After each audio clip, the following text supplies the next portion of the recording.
सच कह रहे हैं आप, बिल्कुल सच। भारती, तुम? हाँ मैं। आज मैं भी अपने बाप का असली रूप देखने यहाँ चली आई हूँ और पता चला कि बीमारी के बहाने आप यहाँ कौन सा आराम फरमा रहे हैं। भारती, तुम भी इन वर्दी वालों की बातों में आ गई। आप इस देश की जनता की आंखों में धूल झोंककर उन पर राज कर सकते हैं पापा, मगर अब अपनी बेटी की आंखों में धूल झोंककर उसके दिल पर बाप बनकर राज नहीं कर सकते। मुझे शर्म आती है आपको बाप कहते हुए भी। जिसके बाप ने आजादी की जंग में अंग्रेजों की गोलियां अपने सीने पर खाकर इस देश को आजादी दिलवाई थी, और आज उसी का बेटा आतंकवादियों से गले मिलकर अपने ही देश को लूट रहा है। भारती, बंद करो ये बकवास। ये बकवास नहीं, हकीकत है। आज मुझे ये भी मालूम हो गया है कि उन चारों को छुड़वाने के लिए आप ही ने मेरे अपहरण का नाटक रचा था, और फिर बाद में आप ही ने सरकार को गिराने की धमकी देकर सरकार को दबाव में लाकर उन चारों को छुड़वा दिया। देश का प्रधानमंत्री बनने की लालच ने आपको इतना गिरा दिया है कि आपने अपनी खुद की बेटी का भी इस गंदी राजनीति में इस्तेमाल किया। बस करो बेटी। मत कहिए मुझे बेटी। आज से मैंने वो सारे रिश्ते तोड़ दिए हैं जो हमारे बीच थे। अब मैं आपको सारी दुनिया के सामने बेनकाब कर दूंगी और देशवासियों से चिल्ला चिल्ला के कहूंगी कि देखिए इस आदमी की असलियत। जिसे तुम प्रधानमंत्री बनाना चाहते हो वो आदमी कितना कमीना है। अरे जो अपनी बेटी को बेच सकता है वो एक दिन कुर्सी के लिए अपनी माँ को, अपने वतन को भी बेच देगा। बदतमीज!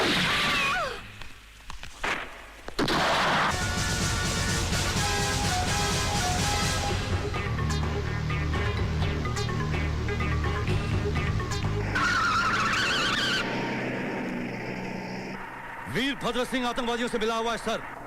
What? That's not possible. उसने अपनी बेटी को भी मार दिया सर, अपनी असलियत छुपाने के लिए। जी हाँ, वो इस वक्त मेरे कब्जे में है। मैं उसे हेडक्वार्टर ले आ रहा हूँ सर।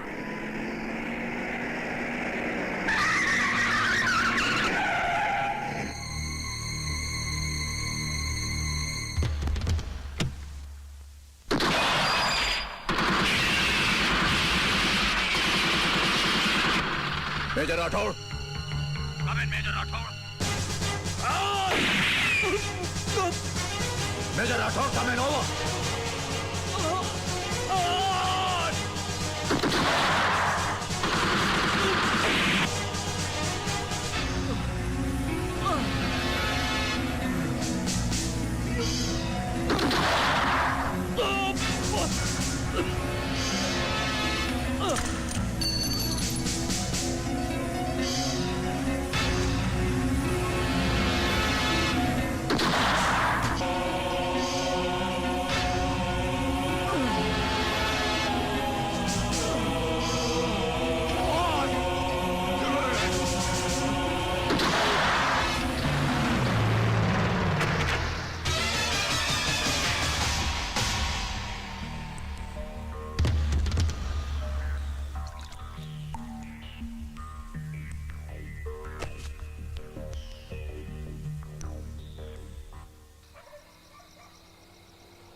मेजर राठौड़!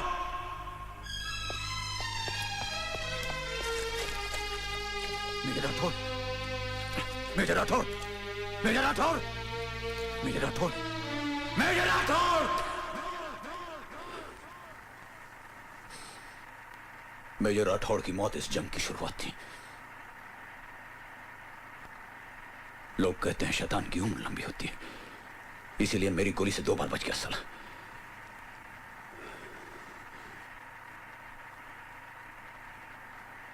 हालात फिर कुछ यूं बदले कि मैं अपना मिशन पूरा नहीं कर सका।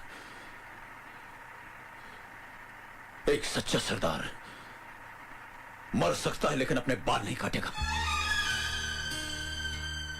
उस दिन वाहिगुरु के सामने अपनी आंखों में आंसू भरे मैंने अपने हाथों से अपना रूप बदल डाला और मजबूरन वो सब कुछ किया जो मेरे धर्म और तबीयत के खिलाफ था। कहानी यहां खत्म नहीं होती।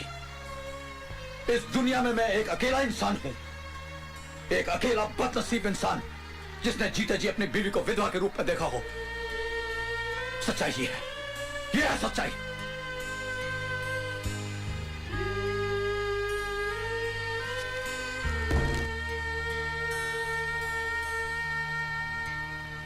जिस मकसद से मैं आपको आर्मी हेडक्वार्टर लेके जा रहा हूं वो तो पूरा हो गया, लेकिन आपका मकसद अभी पूरा नहीं हुआ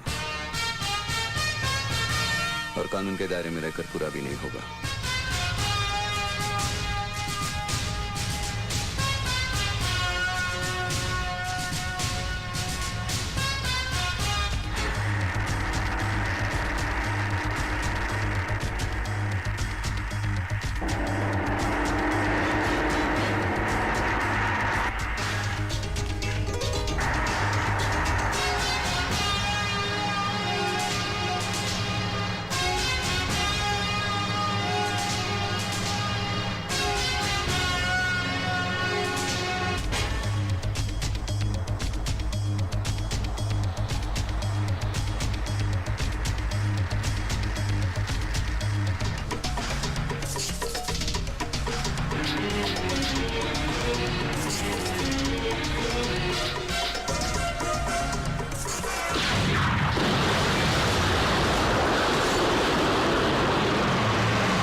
की मौत के साथ ही हमारी ये दोस्ती का राज भी अब हमेशा हमेशा के लिए धरती में दफन हो जाएगा और कल से हम अपनी दोस्ती को दुश्मनी में बदल देंगे। वो अपनी दुश्मनी? हाँ, मगर सिर्फ दुनिया की नजर में। वो कैसे? मैं कुछ समझा नहीं। ओए, आने वाली नवरात्रि में तुम्हारा यह ऐलान होगा कि वैष्णो देवी के मंदिर में तुम पूजा नहीं होने दोगे। उस ऐलान के सामने हमारा यह चैलेंज होगा कि किसी भी कीमत पर हम माता के मंदिर में जाकर पूजा करके रहेंगे। चंगेजी, अगर हमारा यह मकसद कामयाब रहा तो समझ लो मैं नेशनल हीरो बन जाऊंगा। उसके बाद लाल किले पर तिरंगा लहराने से मुझे कोई नहीं रोक सकता। इंशाअल्लाह, इंशाअल्लाह। कुख्यात आतंकवादी गफूर चंगेजी ने वैष्णो देवी मंदिर में कल से होने वाली नवरात्रि की पूजा को न होने देने का ऐलान किया और उसके इस ऐलान पर मंत्री वीरभद्र सिंह ने उसे ये कहकर ललकारा है कि वो किसी भी कीमत पर वहां जाकर पूजा करेंगे। इस मामले में हमारे संवाददाता के पूछने पर वीरभद्र सिंह और गफूर चंगेजी की अलग अलग बातचीत। इस बार का ऐलान मंदिर की सीढ़ियों पे खून की नदियां बहा देगा और किसी में इतना दम नहीं है कि इस चंगेजी के ऐलान को ललकार सके। अरे कह दिया, इस साल नवरात्रि की पूजा नहीं होने देगा तो नहीं होने देगा।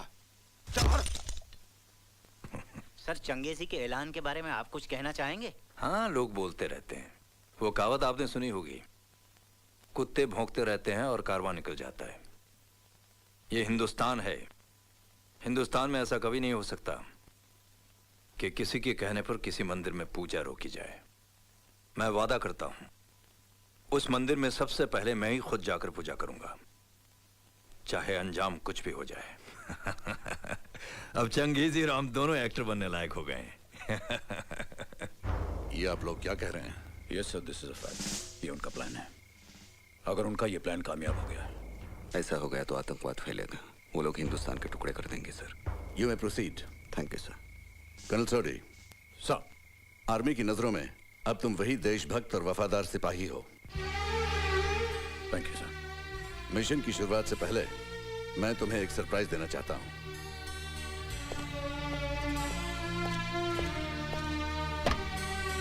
आइए।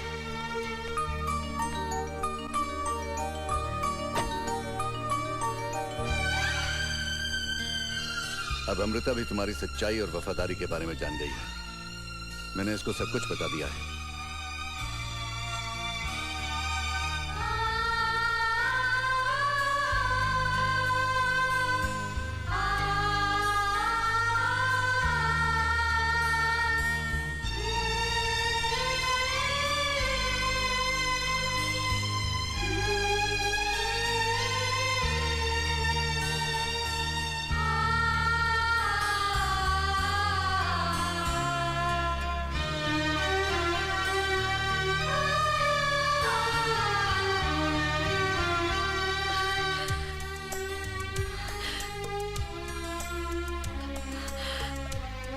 मुझे बस करो, कुछ न बोली ना। पापा ए, पिंकी आजा।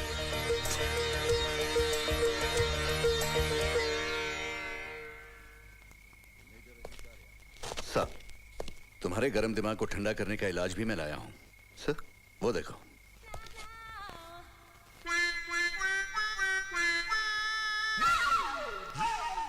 सर, एक नंबर की हफ्ताखोर है, करप्ट है। इसका और मेरा कभी कुछ घबरा मत मेजर। सर, आज से किरण ने भी सच्चाई और वफादारी की राह पर चलने की कसम खा ली है। हाँ जी, ब्रिगेडियर साहब ठीक कह रहे हैं। आज मैं भी इस वर्दी की असली कीमत को समझ गई हूँ। आज से तुम्हारी जिंदगी के हर मिशन में मैं तुम्हारे साथ रहूंगी।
जगीरा!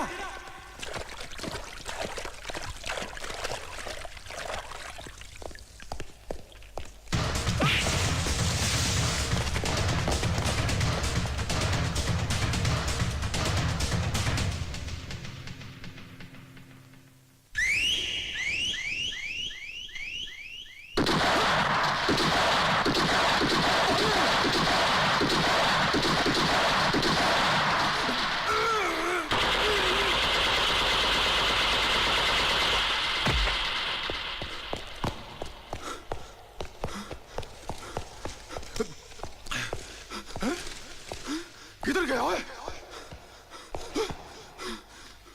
शकूर! जगीरा! हाँ जरा! हो शाबाजा! किधर? किधर बोलो, मेरे से बात करो! वो देखा, मार दिया सबको! अब मेरे से बात करो! जगीरा! कहाँ है तू? बाहर आ! अरे सामने आ, चूहे की औलाद! सामने आ!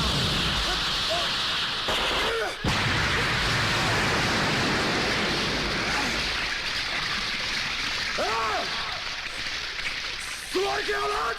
सामने आ!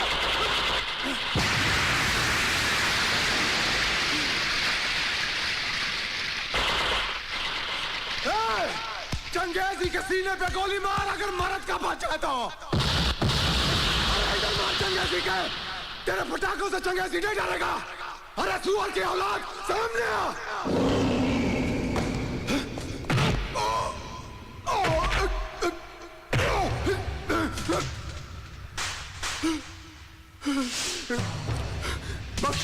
बख्श दे, तू चंगेजी की जान बख्श दे रे, बख्श दे। राजपूत दुश्मन को बख्शता नहीं, फिर भी एक मौका देता हूं। ये लो, अंग्रेजी सिक्का। बोल, हेड या टेल? हेड, हेड, तूने भी मेरे मन की बात बोल दी। नहीं,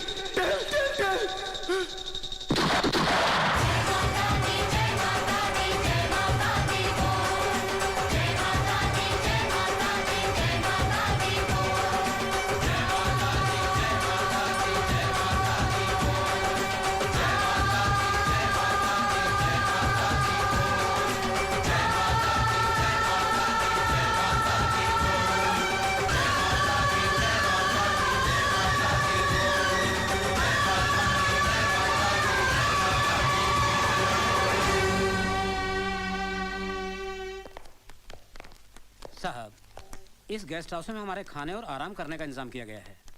हम लोग भोजन के बाद यहाँ से चलेंगे। तब तक आप इत्मीनान से आराम कीजिए और खाना खाइए। हाँ ठीक है। पता नहीं लोग पैदल चल कर पूजा करने के लिए इतना ऊपर कैसे चले आते हैं। मेरे तो पैरों की हालत खराब हो गई, बाप रे। अरे यहाँ तो चमचागिरी बनकर बाहर लोग देख रहे हैं। हाँ। बाथरूम कहाँ है? उस तरफ। अभी वहां भी मेरे पीछे मत आ जाना। जी। अरे कमर में भी दर्द है।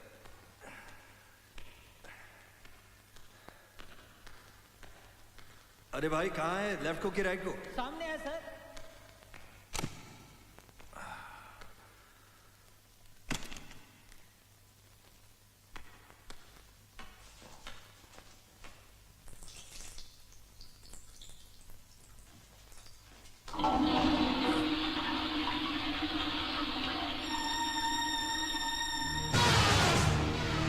तुम आवाज निकाली तो जबान खींच दूंगा तेरी। जानते हो मैं कौन हूं? अच्छी तरह जानता हूं तू कौन है। यहाँ के पॉलिटिकल सिस्टम की नाजायज औलाद है। वतन बेचने वाला अपनी ही माँ का दलाल है तू।